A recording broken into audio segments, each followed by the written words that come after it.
All right, well, Rush Limbaugh knew this day was coming. It has come. He has succumbed to the stage 4 lung cancer. He's been battling for more than a year right now. He had been missing his show, and only in recent weeks here, something that through the worst of his treatment for this horrible disease, he had managed to make it through and provide a pretty good example. An iconic figure in the conservative movement, but an iconic figure in the media period. Someone who single-handedly changed the view of how one individual can change people's perception of a cause, conservatism, and yet the praise is mutually coming from the left and the right. Let's take a look back at Rush Limbaugh's incredible career and life and impact that exists to this day. Trace Gallagher looks back. I think people listen to the radio for 3 reasons: to be entertained, to be entertained, and to be entertained. And avid listeners were wildly entertained when they tuned in to Rush Limbaugh, arguably the most influential talk show host in the history of radio. You're next on the Rush Limbaugh program. His daily program, heard by an estimated 20 million listeners each day and broadcast on more than 650 affiliates, made him one of the most well-known voices for grassroots conservatives and a target of criticism by the left. But long before he was a household name, Limbaugh, calling himself Rusty Sharp, played records on local radio in Missouri. I was 16. That's when I started being a DJ. Limbaugh, a college dropout, moved to larger markets, but struggled to find acceptance for his on-air political commentary. That all changed in 1987 when the FCC repealed a law requiring equal airtime for opposing political views. That allowed stations to legally air Limbaugh's perspective without offering another opinion. Limbaugh was soon broadcasting nationwide. Rush Limbaugh with talent on loan from God. Limbaugh's syndicated radio show became one of the most highly rated programs in the country. Those sharing Limbaugh's conservative views were affectionately called ditto heads. He would soon go from being an everyday entertainer to a formidable force in American politics. I'm dangerous because I am right, as in correct, and I'm having a good time being right.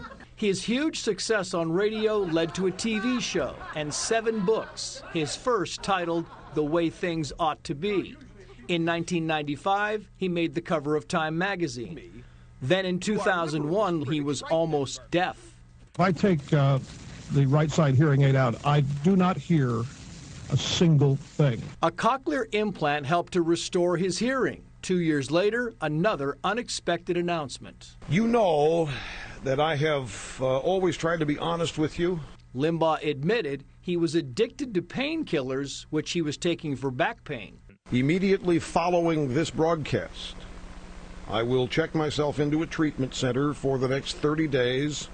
In 2009, Limbaugh also attracted attention not for what he said, but because of the way he looked, losing 90 pounds in less than 6 months. Then in February 2020, Limbaugh revealed that he was fighting advanced lung cancer. I thought about trying to do this without anybody knowing, because I don't like making things about me. But there are going to be days that I'm not going to be able to be here. Limbaugh had publicly said he started smoking cigarettes as a teenager, but said he quit by the early 80s. Still, he was often photographed smoking a cigar and even questioned the link between smoking and cancer. They say our government, one puff from one cigarette can kill you.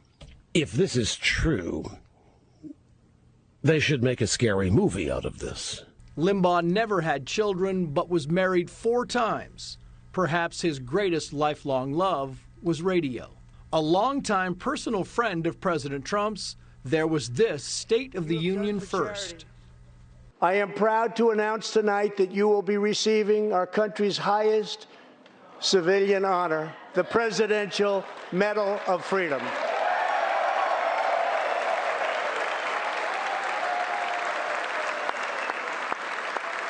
The president acknowledging the radio host for inspiring millions of people a day. I'm grateful for everything that happened. There's so much to be thankful for, especially when right in front of you is the prospect of it being taken away. And it just amps up the appreciation for all of the goodness that you have in your life. One thing both detractors and ditto heads can agree upon, Rush Limbaugh, the man who once claimed to have talent on loan from God, changed broadcasting in America forever. Trace Gallagher, Fox News.